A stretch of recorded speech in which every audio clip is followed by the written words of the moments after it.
Olá, e aí pessoal, tudo bem?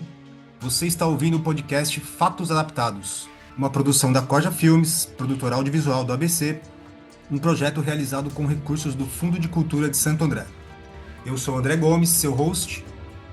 Hoje iniciamos o nosso podcast Fatos Adaptados e começaremos conversando um pouco sobre a trajetória ou parte dela da socialite Ângela Diniz, dentro do podcast da Rádio Novelo Praia dos Ossos, de 2020, o filme Ângela, de 2023, dirigido por Hugo Prata, e com a protagonista vivida por Isis Valverde, e a série Ângela Diniz, Assassinada e Condenada, de 2025, dirigido por Andrusha Waddington, com a protagonista vivida por Marjorie este ano.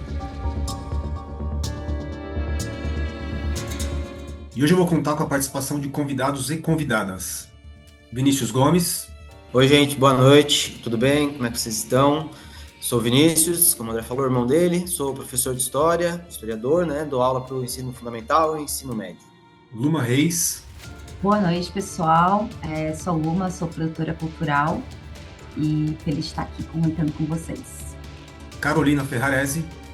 Oi, gente, boa noite. Meu nome é Carolina Ferrarese, eu sou advogada criminalista.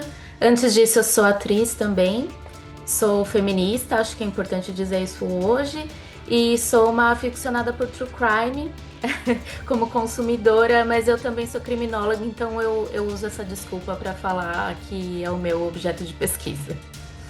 E Juliana Robin. Oi, gente, eu sou a Juliana Robin, sou professora de História, historiadora, igual ao Vinícius, e acho importante também que a Carol falou, também estou aí na luta do feminismo, e é isso.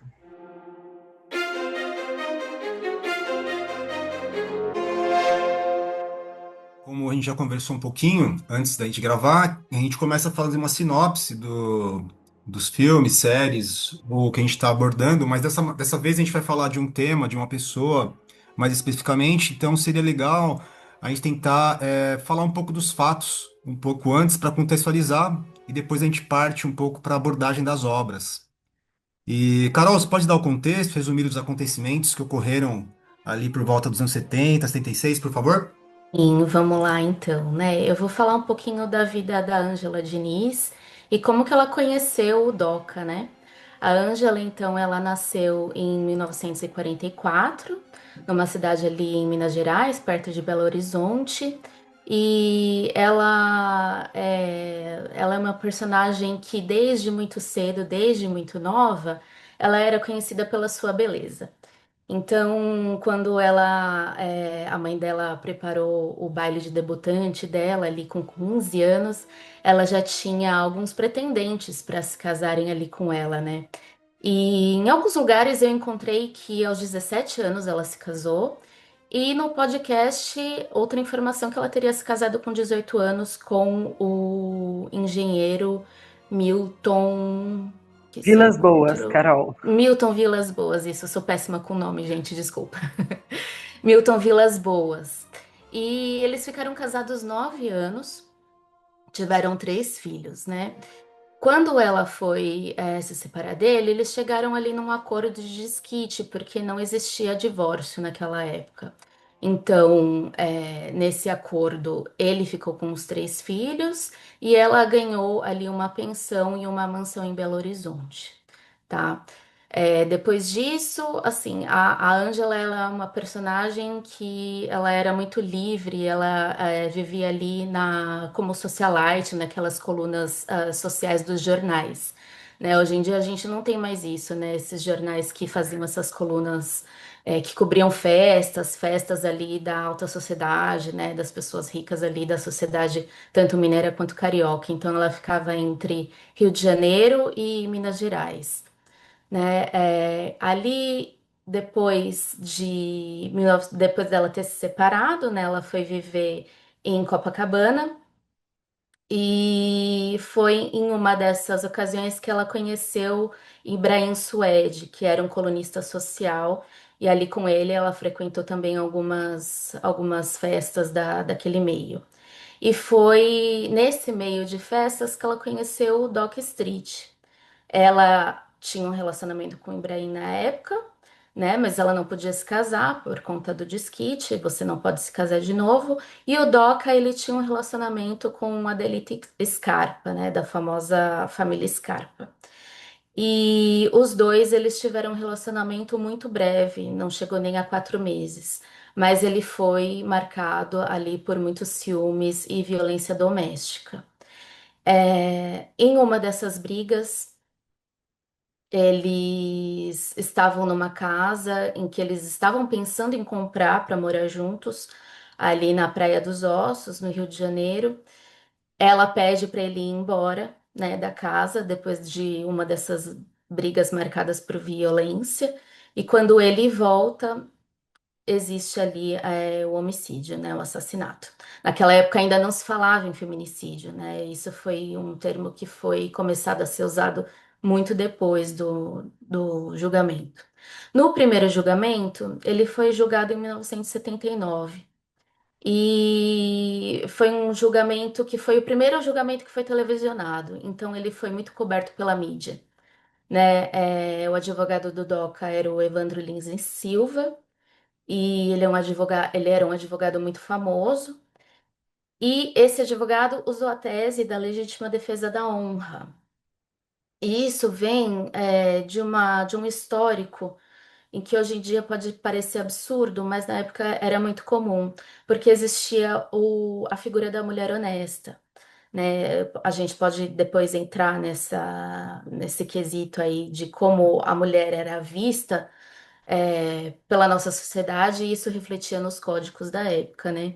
Então, a mulher honesta, ela é um termo que vem usado ali desde as ordenações filipinas, que são leis que vêm desde da época do Império do Brasil. E esse termo ele foi tirado do nosso código só em 2009. Quer dizer, eu me formei em 2006, saí da faculdade em 2006, ainda era usado esse termo mulher honesta, que era usado ali em crimes como a posse sexual mediante fraude e o rapto, né? E mulher honesta era considerada aquela mulher virgem.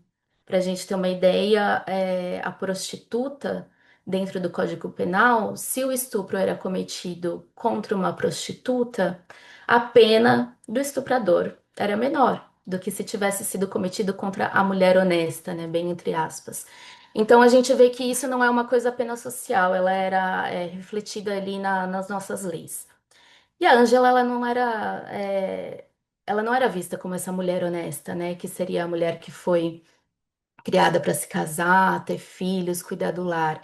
Ela tinha uma vida livre, ela queria aproveitar a vida do jeito que ela queria. Então, durante esse primeiro julgamento, houve uma comoção nacional muito grande. E o Evandro Lins e Silva usou essa tese de legítima defesa da honra, né? Que se baseava no fato de que o homem traído, encontrando a mulher e o seu amante, poderia até mesmo tirar a vida dos dois. Isso é defendido, inclusive, por um dos legisladores ali do nosso Código Penal, né? Então, se culpabilizava a vítima, né, pelo que havia acontecido com ela. A parte da Ângela Diniz, o advogado, o assistente ali de acusação era Evaristo de Moraes Filho. E aí, durante esse julgamento, a vida da Ângela foi completamente vasculhada, porque ela tinha algumas coisas, assim, polêmicas na sua biografia, como, por exemplo, ela esteve associada ali a um homicídio que foi cometido dentro da casa dela, ela teria livrado a culpa do Tuca, né, para que na época eles eram amantes, então ela assumiu a culpa por ele no homicídio de um empregado ali da casa. Depois também ela foi acusada pelo ex-marido dela de ter sequestrado a filha numa viagem que ela tinha feito de final de semana. Ela tinha ficado com a filha e não a devolveu. E depois também ela foi acusada de ser usuária de drogas, né? Então ela tinha não apenas a personalidade né, de uma personalidade ali muito desafiadora para a época, mas ela também tinha essas coisas que ficavam rodeando a vida dela e a defesa do DOCA se utilizou disso para fazer um devastar a sua imagem, né? Para fazer ali uma culpabilização da parte dela. Beleza, bem completo. Você falou tudo que realmente todas as três obras, acredito, abordam bem. E talvez até um pouco mais, porque você falou que você até ouviu uns podcasts bônus, né, Carol? Isso. Eu tinha ouvido Praia dos Ossos há 5 anos, né? Quando foi lançado. Foi lançado em setembro de 2020. Então Sim, fazia um certo tempo. Então eu reouvi tudo de novo. E eu vi que foram lançados alguns episódios extras depois que eu não tinha acompanhado. Então, para fazer essa rememorização aí, eu escutei esses extras também. legal. Você pode comentar então um pouco deles, porque eu não sei se mais alguém da gente ouviu os extras também.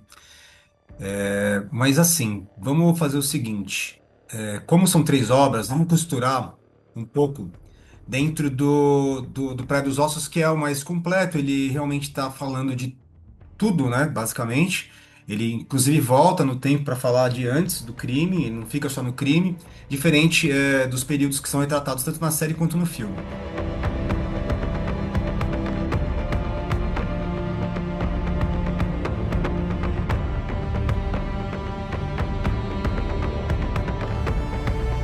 Luma, você pode fazer uma sinopse da série? Depois eu peço para o Vinícius fazer uma sinopse do filme e a gente vai costurando com Praia dos Ossos, de acordo com os temas que vão aparecendo aqui na nossa conversa. Pode ser? Perfeito. A série da HBO, Ângela Diniz, Assassinada e Condenada, ela é baseada no podcast Praia dos Ossos, né? Então, ela narra a história real da socialite Ângela Diniz, assassinada a tiros pelo namorado Doc Street em 1976, abordando sua vida de mulher livre nos anos 70, o chocante julgamento com a polêmica tese da legítima defesa da honra e a revolta popular que se seguiu, tornando o caso um marco feminista no Brasil com Marjorie Este Ano interpretando Ângela. Vamos falar então um pouquinho da série e a gente já parte para o filme. Porque o filme está dentro da série, né? Pela retratação. Então, assim, pensando exatamente no que a Luma falou, né? De que a série se baseia no podcast, eu penso que a série poderia trazer mais elementos, ter mais camadas, ser mais complexa. Quando você ouve o podcast e depois você assiste a série, ou o contrário, né? Não importa a ordem, você pensa que a série poderia ter muito mais elementos, muito mais complexidade, pensando na pesquisa, já que ela se propõe, né, se basear mesmo no podcast. Você vê que o trabalho de pesquisa das meninas da Rádio Novelo, ele é muito profundo. Tem um monte de depoimento, elas leram os autos do processo, e a série, ela aborda uma Ângela do ponto de vista de uma mulher que está, né, ela fala até, né, no podcast, fala que ela se considerava uma mulher fora do tempo dela, mas assim, não tem uma profundidade, não tem uma complexidade, não traz uma Ângela cheia de camadas, como a Ângela do podcast, né? Eu acho que a série, ela deixou um pouco a desejar nesse sentido. Não sei o que o Vinícius acha, assim, do ponto de vista de estudo de material mesmo. Eu concordo, eu acho que tinha muito mais coisa para sair do podcast ali, né? Mas eu acho que é meio que proposital, eu acho que é meio que para pasteurizar a figura, né? Não acho que é incompetência, né? Eu acho que eles fazem isso para deixar ela uma pessoa mais palatável. Eu acho que para. Porque assim, acho que a série, eu acho que ela, a personagem oscila muito entre eu sou a mãe e eu sou o espírito livre, assim, né? E não sai disso, né? E ela não evolui em nenhum disso, pelo menos no que eu entendi, assim. Então, eu acho que sim, falta camadas, né? Para ela, personagem principal, principalmente, né? Porque os outros personagens, então, os coadjuvantes, quase nada, né? Acho que assim, tipo, acho que em 5 minutos ela conhece o Doca e tá fugindo com ele. É um negócio mais ou menos assim, né? É legal você pontuar isso, porque a gente estava assistindo e é uma produção muito boa, né? Tem todo um aparato da HBO, Andrew Waddington, né? Ele tem tudo por trás dele, né? E ele é um cara muito da indústria, assim.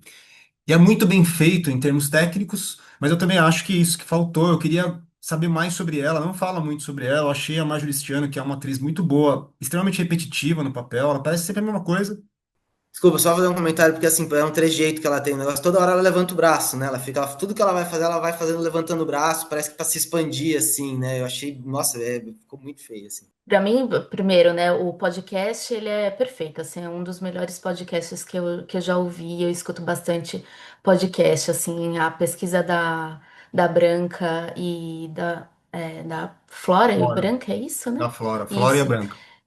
É muito bom, elas são extremamente detalhistas, porque, como vocês falaram, elas fizeram uma contextualização ali histórica muito bem feita.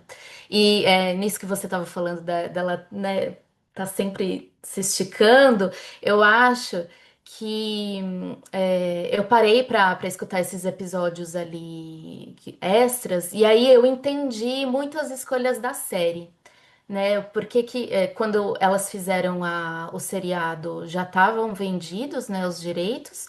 E quando a roteirista ela foi falar sobre as escolhas, né? Por exemplo, a Angela teve 3 filhos, mas no seriado aparece só uma, né? Porque elas quiseram respeitar essas pessoas que, enfim, teve muita tragédia envolvida ali depois e elas não queriam expor essas pessoas. Alguns personagens foram condensados ali na figura de alguns amigos e tal. Mas para mim a impressão que eu tinha quando eu via a Marjorie atuando, parecia que ela estava sempre num comercial de hidratante, ou sei lá, que ela estava sempre se espreguiçando e sempre falando assim, e sempre bocejando, né, suspirando. Eu acho que ela tentava, era uma tentativa dela de fazer essa construção de personagem como se fosse uma pantera ali, né? Então ela também tinha uma coisa ali, uma. Porque o physique de role ali do personagem dela, pra mim, era muito diferente. Eu pensaria em outras atrizes para fazer a Angela Diniz. Então, eu acho que ela tentou dar essa construção pelo físico dela mesmo, né? Pelo corpo, o jeito que ela andava e tal. Era uma coisa meio modelo, assim. Mas eu achava muito forçado. Para mim, eu não conseguia. Aí, no final, eu já estava com ranço da personagem. E tem uma coisa de escolha também, né? Que elas fizeram, assim. Tanto no filme quanto no seriado, eles exploram a sexualidade assim, e pra mim extrapola. Eu fiquei pensando, será que eu tô sendo muito moralista? Porque pra mim existia uma erotização exacerbada, né? Cena de sexo o tempo todo. E isso me incomodava demais, assim. No seriado, eu acho que eles poderiam ter dado, como no podcast, muito mais enfoque, por exemplo, na questão social, que veio depois do julgamento. Então, a parte do julgamento foi super rapidinho. E isso no podcast é muito bem explorado, né? Elas contam muito bem como é que foi aquele julgamento. No seriado quase não existiu, tanto que eu não considero o seriado como true crime.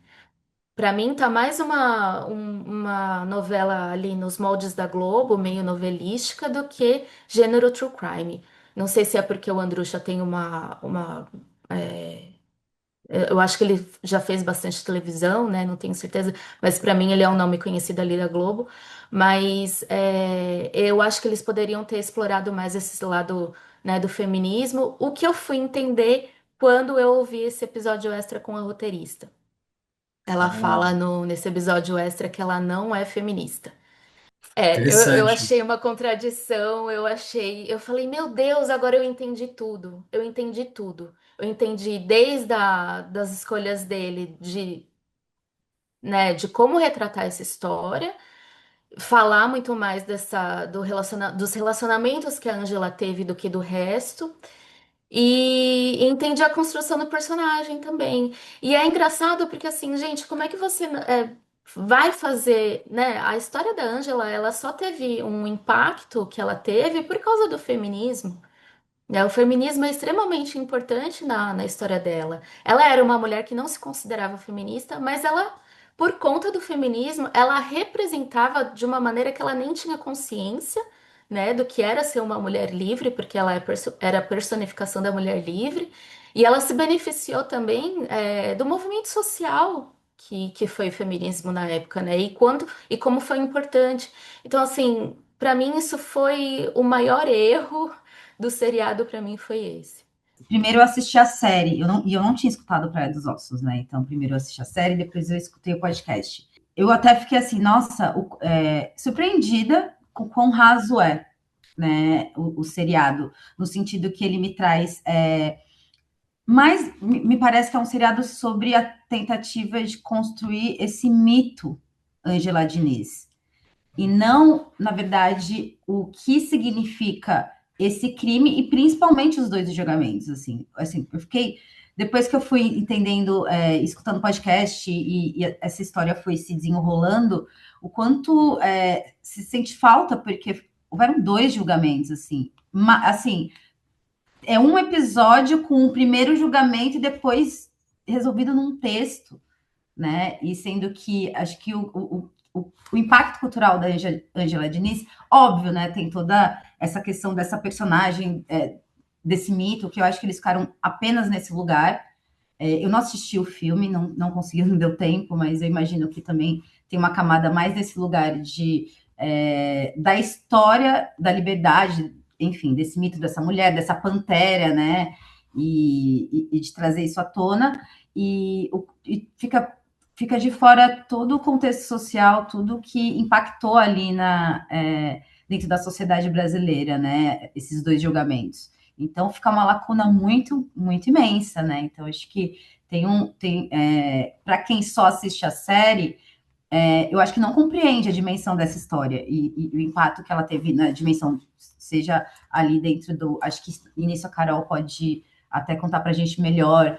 No direito, né? Todas essas, o que esse julgamento impactou ali para criação do termo feminicídio, para, né, a partir dele, todas as camadas, né, que passam a acontecer para que hoje, minimamente, né, acho que o contexto é o mesmo e até pode ter aumentado em relação à violência contra a mulher, mas, de certa forma, como a gente passa a ganhar nomenclatura, estrutura, meios de denúncia, né, a partir, né, desse estopim que desencadeia a história. Então, acho que tem esse lugar de.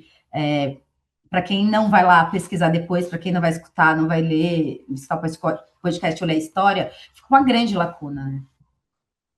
Sim.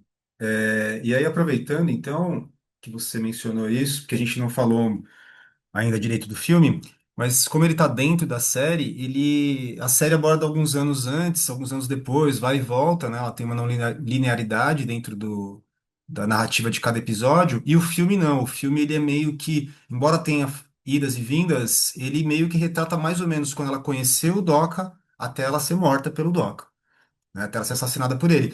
Não mostra muita coisa, depois não mostra julgamento, não mostra, só simplesmente tem um texto no final explicando o que aconteceu, bem clichê, e antes também não tem muito, assim, tem muito pouca informação. Quando eu assisti, eu achei de verdade que o filme ele tinha mais intenção do que a série de querer mostrar ela como uma pessoa um pouco mais livre, uma pessoa mais desafiadora, e também a tragédia, né, da qual ela se enfiou com esse cara e que ele fez, né, com ela, como ele, vamos dizer assim, ele parecia um anjo, né, e se provou um demônio, assim, né. Eu acho que o filme tem muito essa abordagem, assim. E tem outras coisas que a gente pode falar do filme. Não sei se o Vinícius quer falar, mas acho que a Juliana quer falar da série, da abordagem aí que ela estava querendo falar, acho. Então, Luma, você tocou num ponto, né, que me chamou muita atenção na série. Foi assim, eu assisti, fiquei muito incomodada e falei, não, preciso ler sobre isso, preciso de um outro recurso. Eu achei alguns trabalhos acadêmicos mesmo. Achei duas monografias sobre o caso, eu baixei até uma, mas não consegui ler. Mas eu baixei um material aqui do ano passado, de um pessoal de jornalismo, faz uma análise da abordagem da mídia, né, sobre a Ângela Diniz, né? E as primeiras reportagens, até eu e o André discutimos isso previamente, nem trata do crime, trata de antes. Então, assim, essa construção da mídia é muito importante, porque fica metalinguístico, né? Nós estamos discutindo três produtos, né? O podcast o filme e a série. E aí, quando chama Pantera de Minas, Análise das Coberturas Jornalísticas do Feminicídio, de Ângela Diniz, na revista Manchete, que era, né, a revista mais forte da época. E aí, quando você vai vendo essa construção, porque é uma construção, e você pensa na escolha que a série fez, você vê que tinha muito mais coisa que a série poderia ter abordado. Foi uma escolha, claro, existe uma intencionalidade, né? Quando a Carol, você disseram que ela não era feminista, acho que foi a Carol, né? Que a roteirista não era feminista, explica bastante coisa mesmo. Porque, na verdade, eles poderiam ter feito uma escolha mais crítica, né? Uma abordagem muito mais crítica, muito mais sensível, humanizada da Ângela, porque eu tive uma dificuldade muito grande, pessoalmente, não sei vocês, principalmente Luma e Carol, que são mulheres, né, de me identificar com a Ângela. Eu tive dificuldade de me identificar com a personagem, eu tive dificuldade de ter empatia por ela, eu tive dificuldade de desenvolver sororidade, de me sentir assim, olha, né, eu entendo que ela é um indivíduo e que a luta é coletiva, tal, lá, mas assim, a personagem da série, eu tive dificuldade. Não sei vocês, meninas. A do filme, que a gente vai abordar ainda, né? Eu já achei mais humanizada. Achei que ela se mostra mais frágil, né? Tem várias cenas em que ela tá chorando, que ela mostra que ela tá sofrendo. Na série, não, tá sempre tudo bem com um copo na mão, né? Então, me parece muito, você falou propaganda de hidratante, alguém de vocês falou, me lembra aquelas propagandas de perfume que não é brasileiro? Sabe aqueles perfumes caros, aquelas atrizes hollywoodianas andando com aquelas costas nuas? Porque isso é uma obsessão, né? As costas nuas dela, os decotes, eles são obcecados por isso, né? Inclusive, também essa questão da erotização da Marjorie este ano, né? A única personagem que eles mostram, né, assim, de maneira menos erotizada é a personagem que é lésbica, né? Que é a Gildinha. Porque a hora que ela aparece, né, na série, ela vai aparecer, né, em um momento sem blusa, ela não tem uma abordagem erótica. É Fala, até Carol. uma abordagem meio estereotipada do que seria uma feminista, né? Ela tira o sutiã e fala, não, eu não. Como é que é? Eu não lembro da frase dela exatamente, mas eu falei, não, Eu gente, não não é uso sutiã. possível. Eu não Eu não uso uso sutiã, né? Que era uma isso. época que tinha, ai, vamos queimar os sutiãs, é isso, a ideia que ela tem do feminismo, né? É rasa e superficial. Então, e uma outra coisa que me incomoda também, que eu também discuti com o André, é ela entrega o segundo sexo, né? Da Simone de Beauvoir, o livro, para a Ângela, e a Ângela deixa ele de lado, né? Então, assim, a Ângela é uma mulher com a qual a gente não, né, não se identifica, até existe um recorte de classe, obviamente, né? Existe um recorte de gênero, mas existe um recorte de classe, né, gente? Né? Um recorte de tempo e tal. Mas é uma mulher que tinha o quê? O que ela tinha? Né? O tempo todo ela demonstra a luta pela maternidade, né? Pela filha na série, mas é difícil, né? Aquela personagem, é difícil a gente ter a suspensão da descrença ali, acreditar naquela personagem, né? Meu Deus, vou lutar junto com ela e sofrer. É muito difícil. Que no filme eu acho mais fácil. Acho que no filme eles abordaram, embora um espaço bem menor, o julgamento não foi abordado, né? Resolve com o texto também, Lu, mas já tô te avisando, né? Pior ainda, é muito pior, porque a cena dele, final do Doca nas grades, olha, gente, é spoiler, mas Luma, olha, é sofrível. Mas assim, eu acho que, nossa, eu faria todo muito diferente, né? A, o podcast, dizer que a série está baseada no podcast é muito superficial a abordagem, muito rasa, né? Eles gastam muito tempo com takes mostrando a beleza da Ângela, os vestidos da Ângela, as joias da Ângela, a bebida da Ângela, a Ângela usando drogas, né, que seja, né? E é isso, assim, eu acho que ainda vou insistir, né, de que eles fizeram coisas que a mídia da época fazia. Se a gente lê esses textos que eu peguei aqui, que são artigos científicos, né, acadêmicos, eles vão fazer comentários que são muito possíveis de ter na série, sabe? Coisas que a Ângela tinha sido condenada, né? Ela foi condenada antes de morrer, ela já tinha sido condenada. Depois que ela morreu, ela foi condenada. E pela série, eu acho que a Ângela foi condenada também. No meu ponto de vista, A Ângela também foi condenada de novo, porque aquela Ângela retratada na série, aquela merecia morrer, né, gente? Não existe isso. Mas olha, né? Tem uma frase que os pesquisadores pegaram do, da revista Manchete, que diz que é, a Ângela, que o Doca matou por amor. E isso conta ponto. Estava numa reportagem da Manchete, né, de que o Doca matou por amor, e isso conta ponto. Então, a série mais ou menos que reforça isso, sabe? Matou por amor, matou, né, na defesa da honra. Então, eu acho problemático. Acho que tem vários pontos aí. Tem aquela frase, né, que você mencionou, que a gente marcou, que era que ele tem passional, o O advogado, passional tem talento para tragédia, né? o Doca era Isso passional é demais e ele tinha talento para a tragédia, sendo que talento isso. é um adjetivo totalmente positivo, né? Olha o que foi utilizado no julgamento, que foi aquele círculo lá. Eu ia falar assim, já que a gente já entrou, vamos começar a falar do filme, né? Porque, assim, sinceramente, acho que é a pior das três obras, Sério? né? Eu não acho. Eu acho que a série é pior que o filme. Mas beleza, fala aí.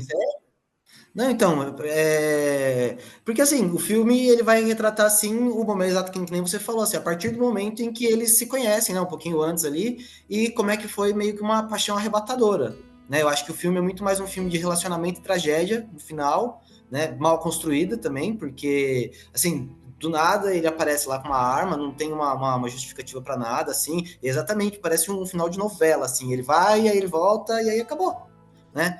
O filme todo parece um clipe. Tudo que vai acontecer no filme, entre diálogos, tem uma música. Importante dizer que eu não sabia, né? Eu fui pesquisar e aí eu fui ver quem que era, né? O diretor. Eu falei pra Juliana o quanto tudo tem uma música, né? O tempo todo. Na verdade, isso também tem na série. A série toda hora tem uma música. Ele é incapaz de criar um clima sem colocar uma música. E ainda por cima de mau gosto. Mas o filme ainda é de pior gosto ainda. É muita coisa nos 80 assim, uns rockzinho ruim. Nossa, o final é blues. Um blues, assim, sabe? Muito estranho, tudo fora. Mas, assim, tirando as escolhas péssimas, estéticas, assim, ele, eu acho que ele tem uma intenção aí no filme, né? E o Hugo Prata, o diretor do filme, ele é diretor de videoclipe. É engraçado porque nesse episódio extra, né? Acho que a Branca fala, a Branca ou a Flora, sempre me confundo quem é quem. Eu acho que é sempre uma pessoa só.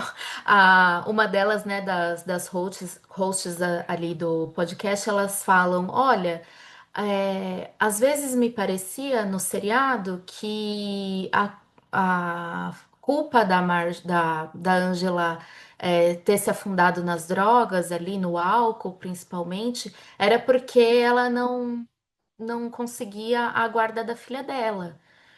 E aí o roteirista falou: não, não era essa a intenção, não. E aí ela falou: não, tudo bem, a leitura que você teve, né? Mas para vocês verem o quanto a construção dessa personagem também foi rasa. A gente não tem registros, né, muito assim da personalidade da Ângela real mesmo. O que diziam é que ela era uma mulher muito confiante, que não se fazia de rogada, assim, ela ia lá e fazia o que ela queria, e ponto. Mas quais eram essas motivações, né, do porquê que ela tinha essa personalidade que diziam que ela era pantera, a gente não sabe exatamente. Mas, né, a gente tem uma leitura ali que nem a roteirista havia pensado nisso, assim, né? Sim, E eu verdade. acho que a personagem da Isis realmente ela é menos caricata do que a da Marjorie. Então, é uma boa definição, Carol. Porque ela tem um pouco mais de camadas, mostra ela indo falar com a empregada e conversando com ela sobre o que as junta, que ela falou, nós somos bocudas, e a gente vai sempre ser julgada, então ela quer falar que é a personagem da Alice Carvalho, né? Que, aliás, é um grande adendo pro filme, porque aquela mulher também arrasa. E, E é aliás, um acho, desperdício também, né? É um é, desperdício, porque ela é incrível e também não foi bem explorada no filme. pois é, ela arrasa, né? Ela tá com tudo aí. E você vê que, tipo, tem uma. O filme corta, tipo, pra ela com a faca na mão, com o garfo na mão. Ela tá pensando, né, em reagir. Isso é válido, é muito interessante pro filme, né? E eu queria, tipo, falar que você mencionou agora, que eu marquei aqui, que é uma coisa muito interessante do podcast, que é o nosso norte aqui, que elas conseguiram, como você falou, não tem muitos registros da Ângela, né, audiovisuais. E elas descobriram que tinha um registro do depoimento que ela deu daqueles 30 homens que tem a cena na série, né? Tem uma foto disso também, mas é uma foto. E aí tem acho que vinte homens em volta dela, e ela dando depoimento pro delegado, todo mundo fumando, e aquele monte de homem em volta dela, ela falando lá quando aconteceu. Agora eu não me lembro se foi quando ela sofreu. Não, foi quando aconteceu o assassinato do caseiro lá. E ela tava dando depoimento. E aí foi gravado. Só que equipamento daquela época. é, não tinha muita gente na sala, as pessoas falando ao mesmo tempo, imagina que bagunça. E também a própria Branca fala no podcast que ela olhou as imagens que foram gravadas e ela falou que o cinegrafista ficava, tipo, olhando, focando na mão dela e meio estranho, dando uns zooms estranhos, segundo a Flora, segundo a Branca, parecendo um filme experimental de mau gosto. Então, você não tem esse registro direito. E aí, quando ela fala de todo o depoimento, a única. Ela mostra uns momentos no podcast dela falando, não dá pra entender direito, fica muito embolado, tá ruim. E aí, a única frase que é perfeitamente audível dela falando é: Eu não tenho mais nada pra falar sobre isso. E isso é muito irônico, poético, sei lá, catártico num podcast você conseguir a personagem principal falar: Eu não tenho nada mais a dizer sobre isso numa obra de áudio, né? Eu acho isso sensacional, eu tinha que falar aqui.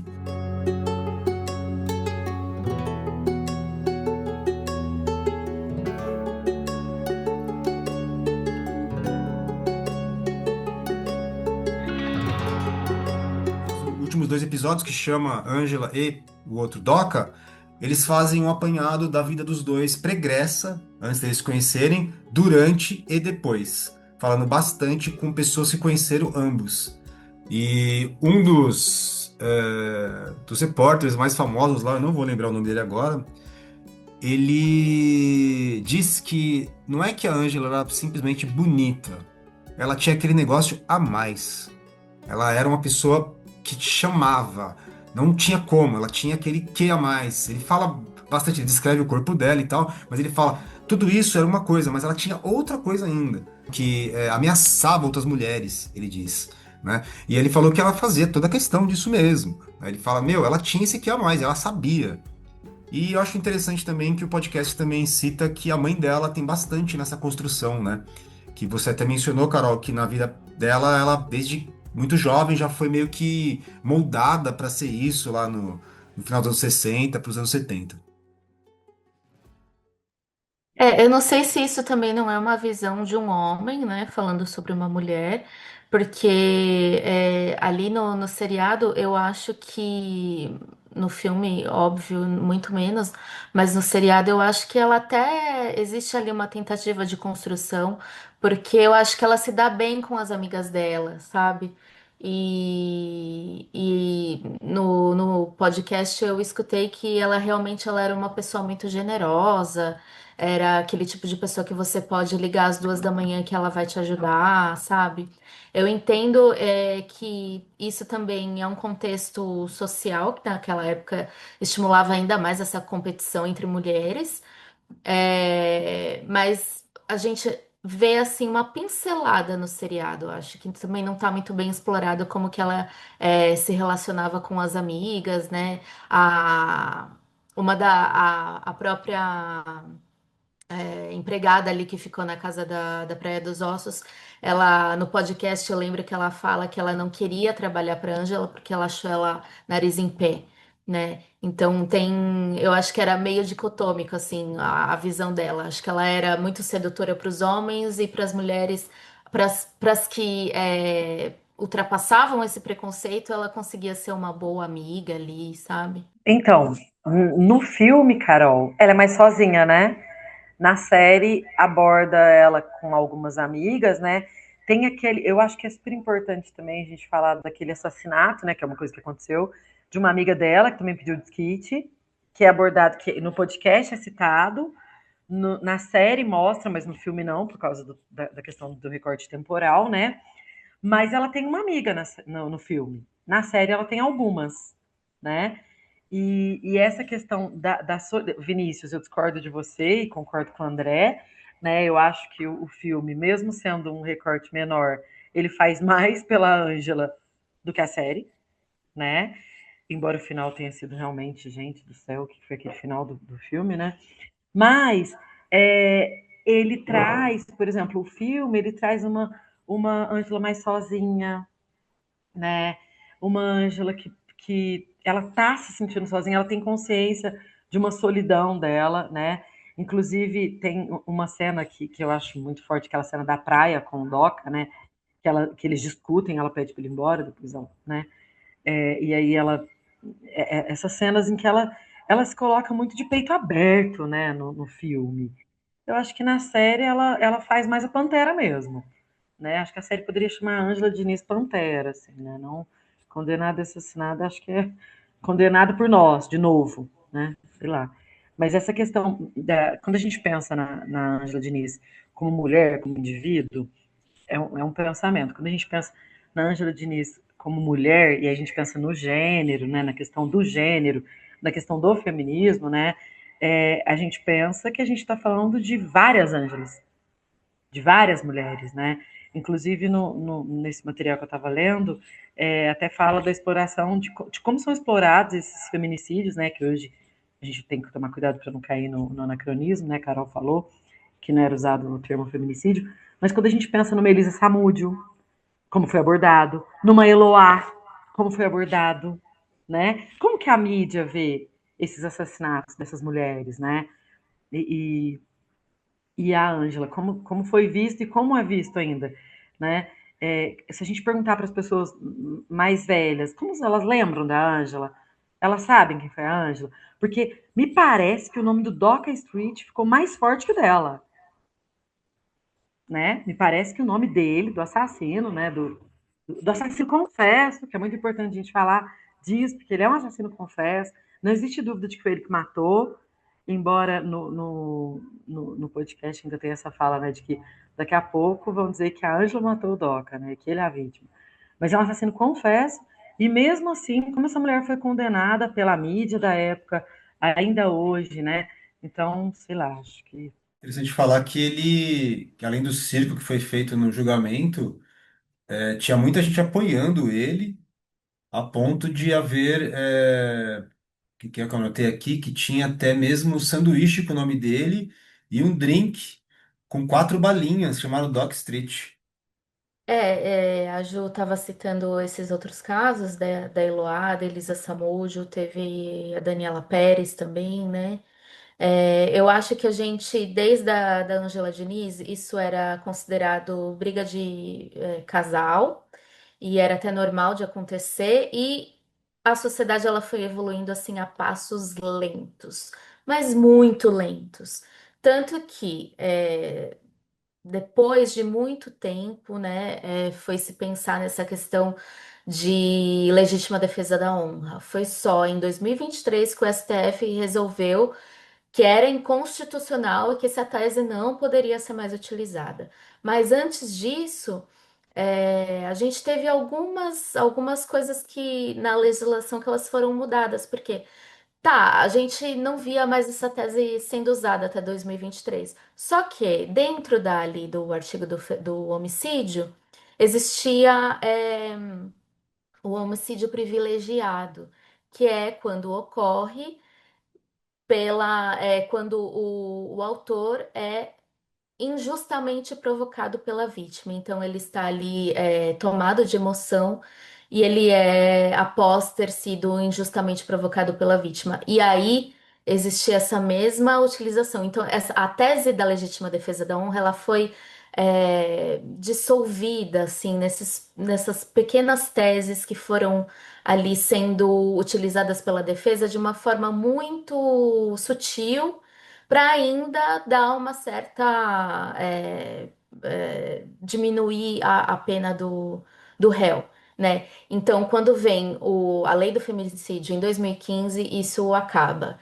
Então, o feminicídio agora ele é um tipo específico dentro do artigo 121.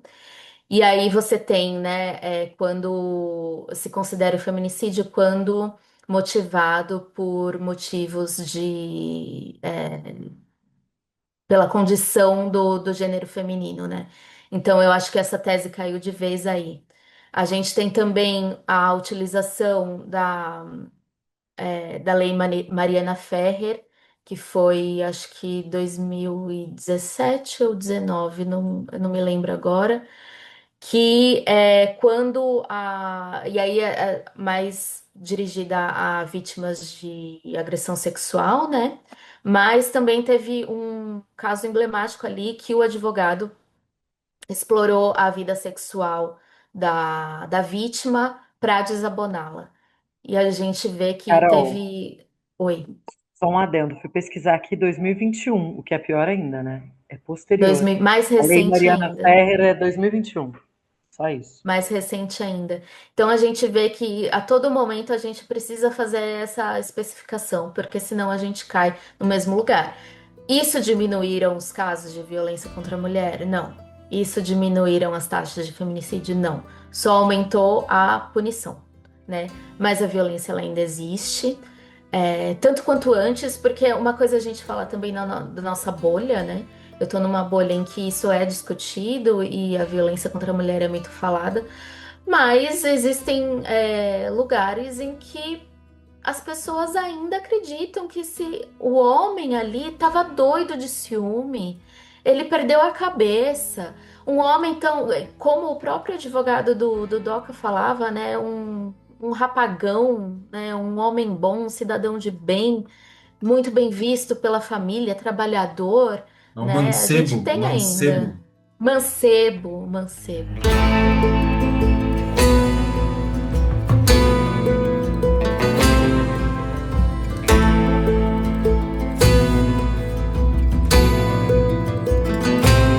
E eu ia falar isso mesmo, Carol, ia perguntar para você, que é do direito, porque aconteceu essas leis e elas têm ainda tem uma pena alta, né, pela lei, e não mudou, não fez com que diminuísse isso. O que acontece? Eu acho que é um problema geral, né? E que, inclusive, a gente vê muitas mulheres falando sobre isso, mas é como você falou também. Eu acho que é um problema de homens e mulheres. Eu estava lendo um estudo, um artigo, na verdade, publicado da Vanessa Casanello, em que ela falava que ela fez uma pesquisa com alguns homens presos, né, encarcerados por violência doméstica, e ela usou ali 10 homens, né, nessa pesquisa dela. E a maioria deles, eles não entendem da onde vem, eles não entendem a gravidade dos atos deles, né? Então, assim, existe uma lei, a Lei Maria da Penha aqui, é muito importante nesse sentido, mas a conscientização ainda por parte dos homens, dos agressores, ela ainda não existe. Então, eles são presos, eles vão para a cadeia, pensando que a culpa deles estarem ali é da mulher.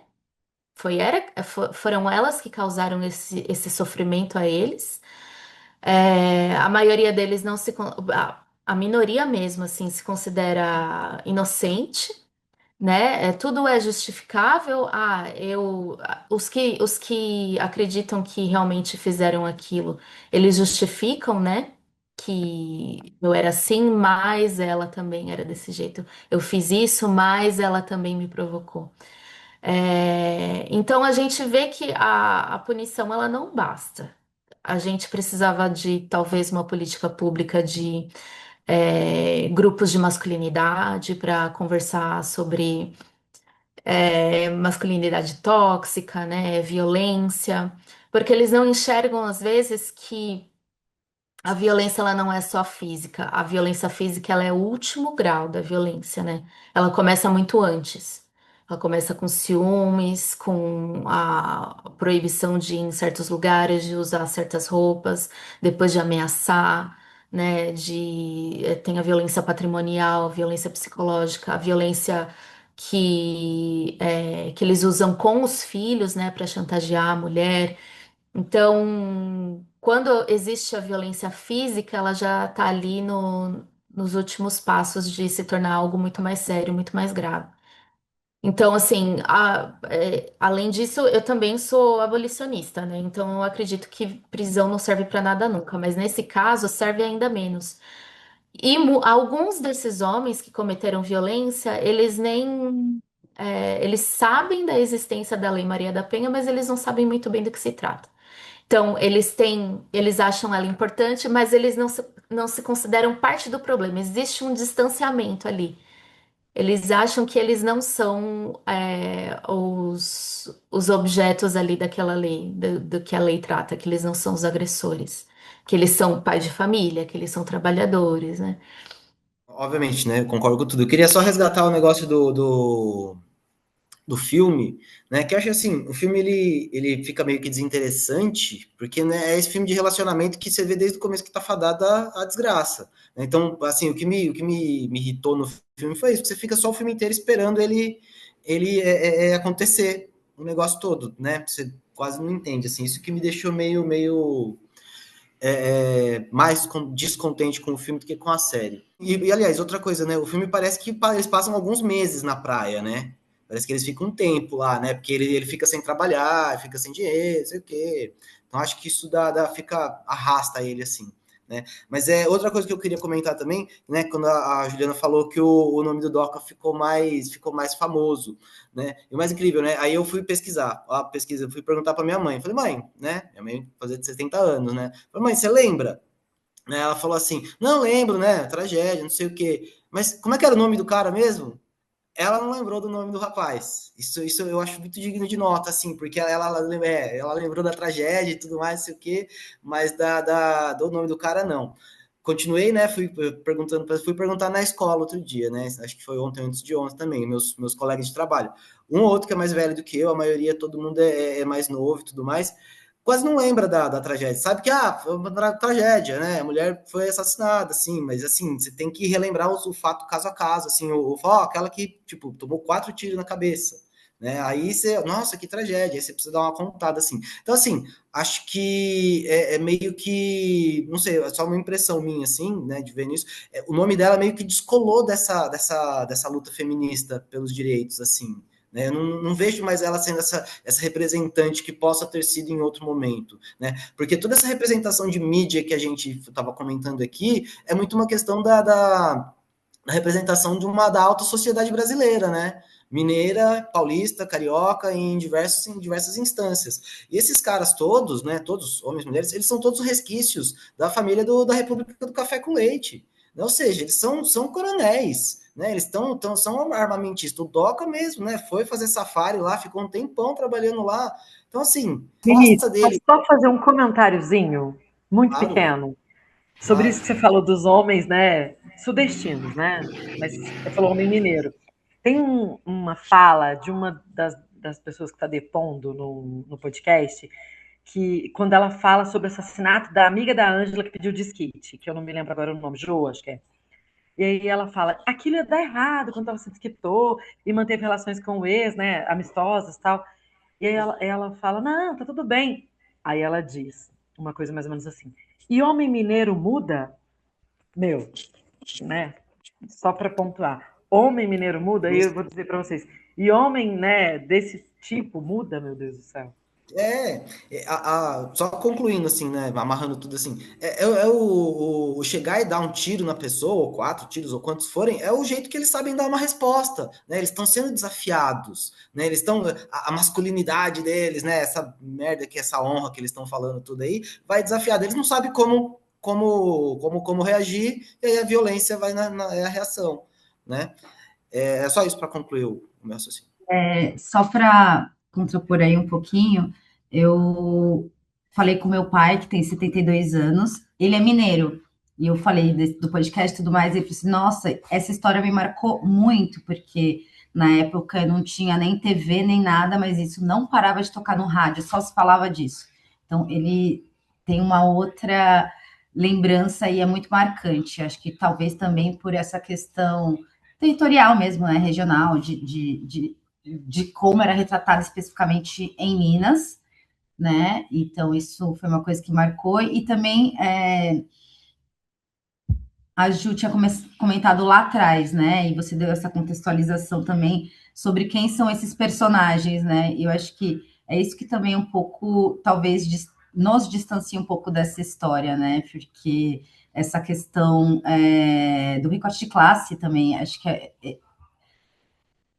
para mim, na abordagem no podcast, ela até é mais profunda, porém trata com mais humanidade essas pessoas que, pelo menos para mim, né? Tipo, porque me importa, né? Porque tem uma. É isso, a gente tem um pouco de uma certa aversão, inclusive, a tudo que eles representam. Então, acho que também existe uma dificuldade, assim, no sentido de se conectar com a história, porque esses personagens também, né? Realmente é difícil, né? A Ju, eu queria só fazer um comentário também que eu achava importante, que a Ju estava falando da questão da mídia, né? Como a mídia foi importante nesse caso. E no podcast, o podcast é tão bem pesquisado para mim que a questão do júri também, que é uma das minhas paixões também, elas falam muito sobre o júri. E o quanto é importante, né? Havia até essa discussão, né? Ah, mas será que 7 jurados ali leigos, né? Pessoas que não conhecem a lei, poderiam ter esse poder de decidir sobre um criminoso, um crime tão difícil como é o homicídio ou feminicídio? E aí também tem essa nuance do tribunal do júri, em que naquela época era muito mais do que hoje. Hoje os júris eles são muito mais técnicos. Então, um advogado como Evandro Elise Silva não existe mais com essa oratória, porque ele chegava e, por exemplo, ele falava essa Vênus lasciva, essa prostituta da Babilônia. Ele fazia realmente um espetáculo ali, né? Ele se transformava e ele conduzia a plateia. Tanto que eles realmente agiam como se fosse uma plateia no teatro. Eles aplaudiam, eles davam risada, toda hora a pessoa lá né, a pessoa que controlava ali os sinais pedia silêncio, porque ninguém pode se manifestar no júri, né? Fazendo um adendo, Carol, antes de continuar, que no podcast eles explicam que o juiz não dava para saber se ele realmente queria que estavam fazendo silêncio ou se ele simplesmente queria aparecer naquele momento para parecer que ele estava controlando, porque Para estava sendo aparecer na televisão um televisionado. pouquinho, né? Isso, exato. Exatamente. Então, e assim, eles também narram o quanto é importante essa participação do advogado ali no resultado final. Porque no júri funciona dessa maneira, né? Primeiro fala a acusação, depois a defesa. Então elas explicam que a acusação estava ali amparada, né? Estava na figura do promotor e na figura dos assistentes de acusação. Por último, foi falar o advogado da Ângela Diniz, né? O Evandro. Então, eles usaram a maior parte do tempo, o promotor e os assistentes ali mal preparados, e elas até falam, né, que era risível, assim, a atuação do promotor. O advogado dela teve pouquíssimo tempo para falar e depois, na réplica, o Evandro vem e rebate com aquela retórica, né, que o advogado do júri tinha naquela época, que era, assim, sensacional. Então, eu acho que isso também contribui para o julgamento do Doca. E aí você vê as pessoas na rua, né, comentando como é que foi o julgamento. Ah, eu acho que devia ter pego 10 anos. Não, eu concordo, foi um julgamento justo. E assim, ao mesmo tempo eu acho o júri muito democrático, sabe? É uma instituição democrática, eu acho importante, mas tem essa coisa naquela época era muito mais forte, né, da influência da mídia, né? E que se a gente for falar hoje, por exemplo, nos Estados Unidos, os júris eles são muito mais presentes e ali, se o jurado tem a possibilidade de ter sido influenciado pela mídia, ele é descartado, ele nem pode ser utilizado ali no júri. Então, eu acho bem interessante também isso no podcast, que eu acho que foi muito rico em detalhes. Inclusive a Branca ela cita isso. que ela diz que o júri popular, ele, em qualquer lugar que ele existe, sempre vai ser polêmico, porque há toda essa questão que você acabou de explicar. Eu tenho algumas observações. Uma delas é que durante o julgamento existiam pessoas apoiadoras, né, e com bastante ênfase, assim como tinha também pessoas que estavam condenando ele. E aí eu simplesmente lembro que tem uma charge que saiu na época que tinha um cara falando pro outro: e aí, você acha que o Doca pega a cadeia? E aí o cara fala: pega a cadeia de televisão, de rádio, né? Então isso é bem emblemático para a época. E uma coisa que me veio agora da gente conversando, eu não tinha pensado antes, mas agora com a conversa isso acabou vindo aqui, o quanto a mídia influi. Claro que não tem como deixar de falar do caso Evandro, do Projeto Humanos, e eu lembrei muito do filme Assassinos por Natureza, porque eles estavam numa cadeia, não era um julgamento, mas estavam sendo televisionado, e ele faz um discurso totalmente pró-assassinato, né? E no filme, eles são os heróis da história, ele está mostrando como que a mídia faz isso.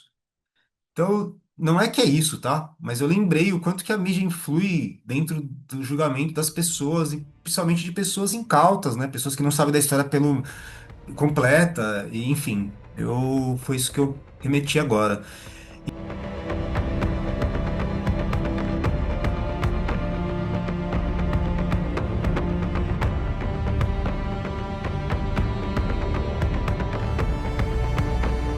Queria começar, eu acho que também pelo fato da gente estar analisando série, filme, e isso não fica evidente, mas eu acho que é interessante a gente talvez reforçar a partir de um viés mais técnico mesmo, né? Então, estou aqui, na verdade, para perguntar para Ju, Vinícius e Carol sobre esse contexto histórico que muda e faz esse primeiro julgamento ser anulado e esse segundo julgamento, que eu acho que isso a gente conversou pouco, abordou, mas não aprofundou.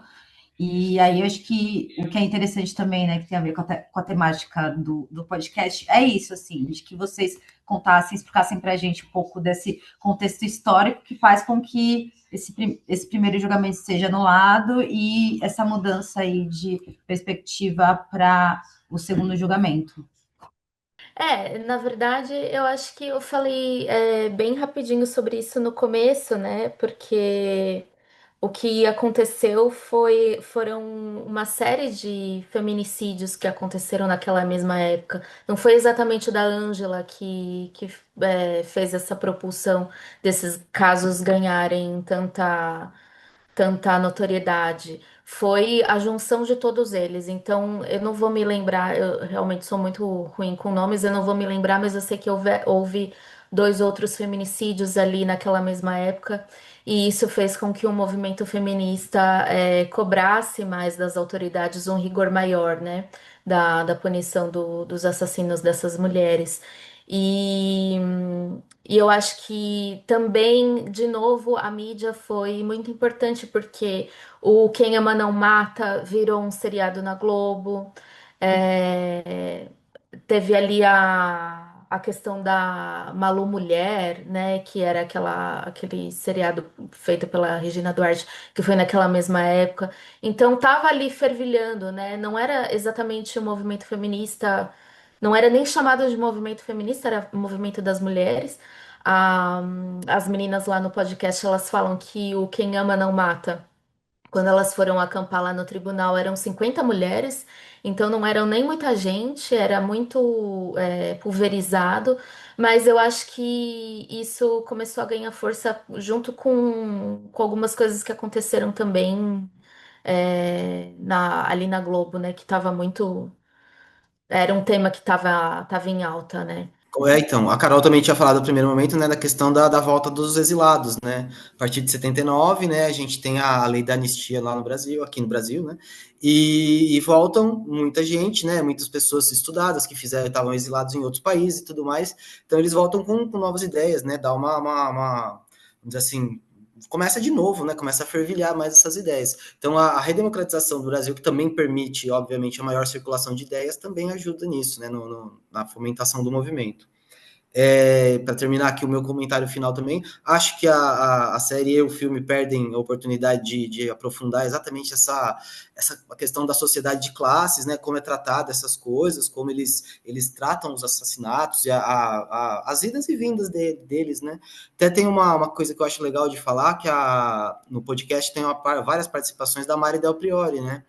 E ela fala uma vez assim que assim a traição era aceita na sociedade, na alta sociedade. Era um negócio muito comum, assim, desde que fosse discreto, né? Você não vai ficar esfregando na cara de todo mundo. Então acho que isso é a série e o filme poderiam ter explorado melhor assim.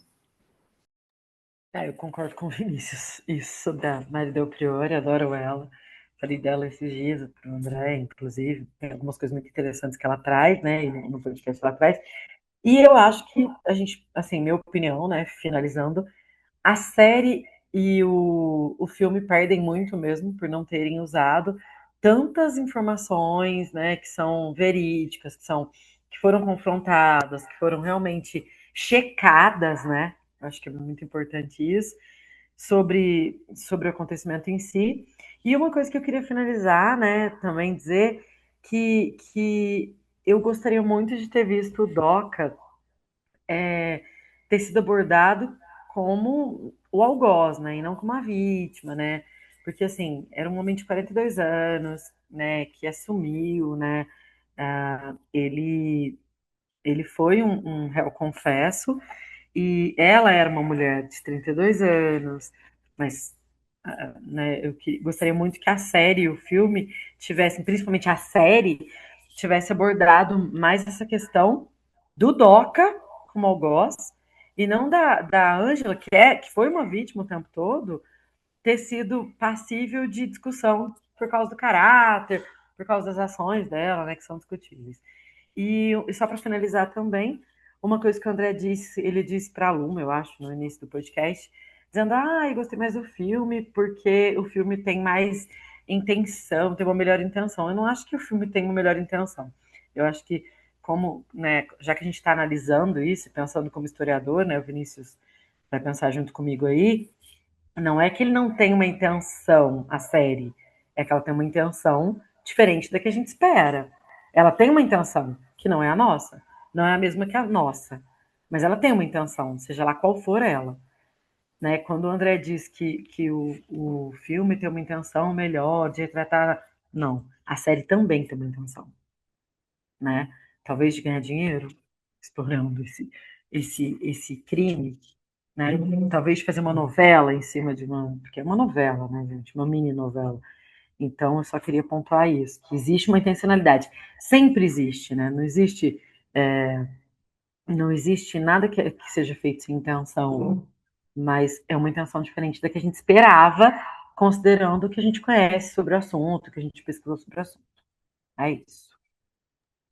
Fazer só um comentário que eu acabei não falando o que eu achei das séries, né? Eu concordo com o que vocês disseram. Eu acho que o Brasil tem tentado ir mais por esse caminho do true crime, mas tem errado bastante. Eu acho que precisa, assim, de muita. Podia ter sido melhor aproveitado mesmo. E aí, vocês estavam falando sobre, né, essa questão, do Doca, de como ele poderia ter sido representado. Isso é uma coisa que elas falam no podcast, e eu acho que liga também com o que o André tinha falado sobre o que o homem, né? Qual é o papel do homem nisso tudo? Porque elas falam assim, o Doca, na entrevista que elas fizeram com ele me chamou muito a atenção de que a resposta dele era não sei, não sei, não sei.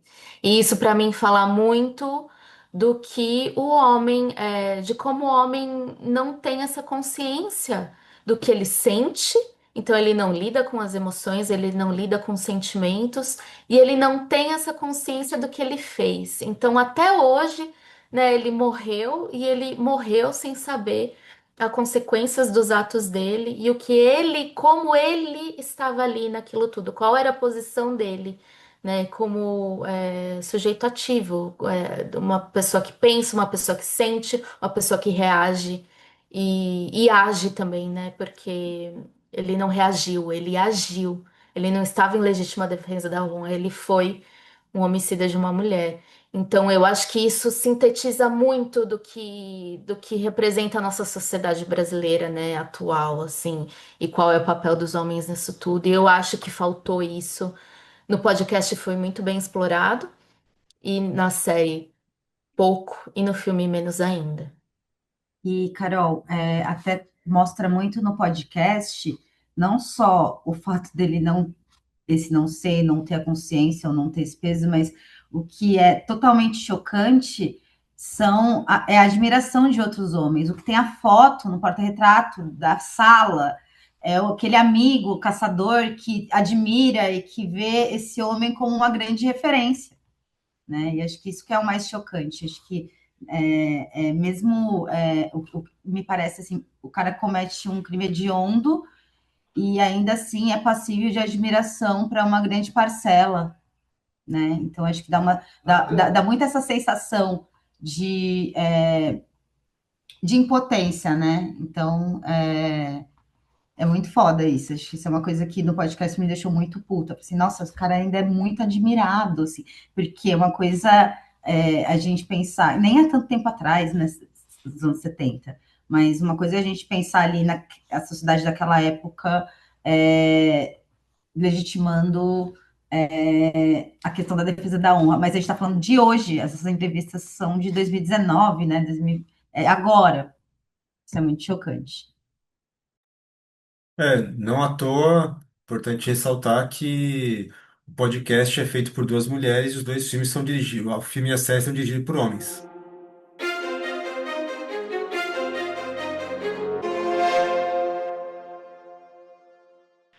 Pessoal, quero agradecer muito a participação de todos vocês. Acho que a gente conseguiu fazer um recorte legal, tem bastante coisa aí para utilizar, temos mais de 1 hora e meia aí de gravação. Valeu demais. E até a próxima. Obrigado, Carol. Obrigado, Juliana. A Luma é a primeira vez que está participando, mas também obrigado. E valeu, Vi, mais uma parceria nossa aqui. Valeu, boa noite. Obrigada, Valeu, gente. gente. Obrigada pelo convite. Boa noite Valeu. para vocês. Boa Beijo. noite. E até a próxima, gente. Beijo, tchau, tchau.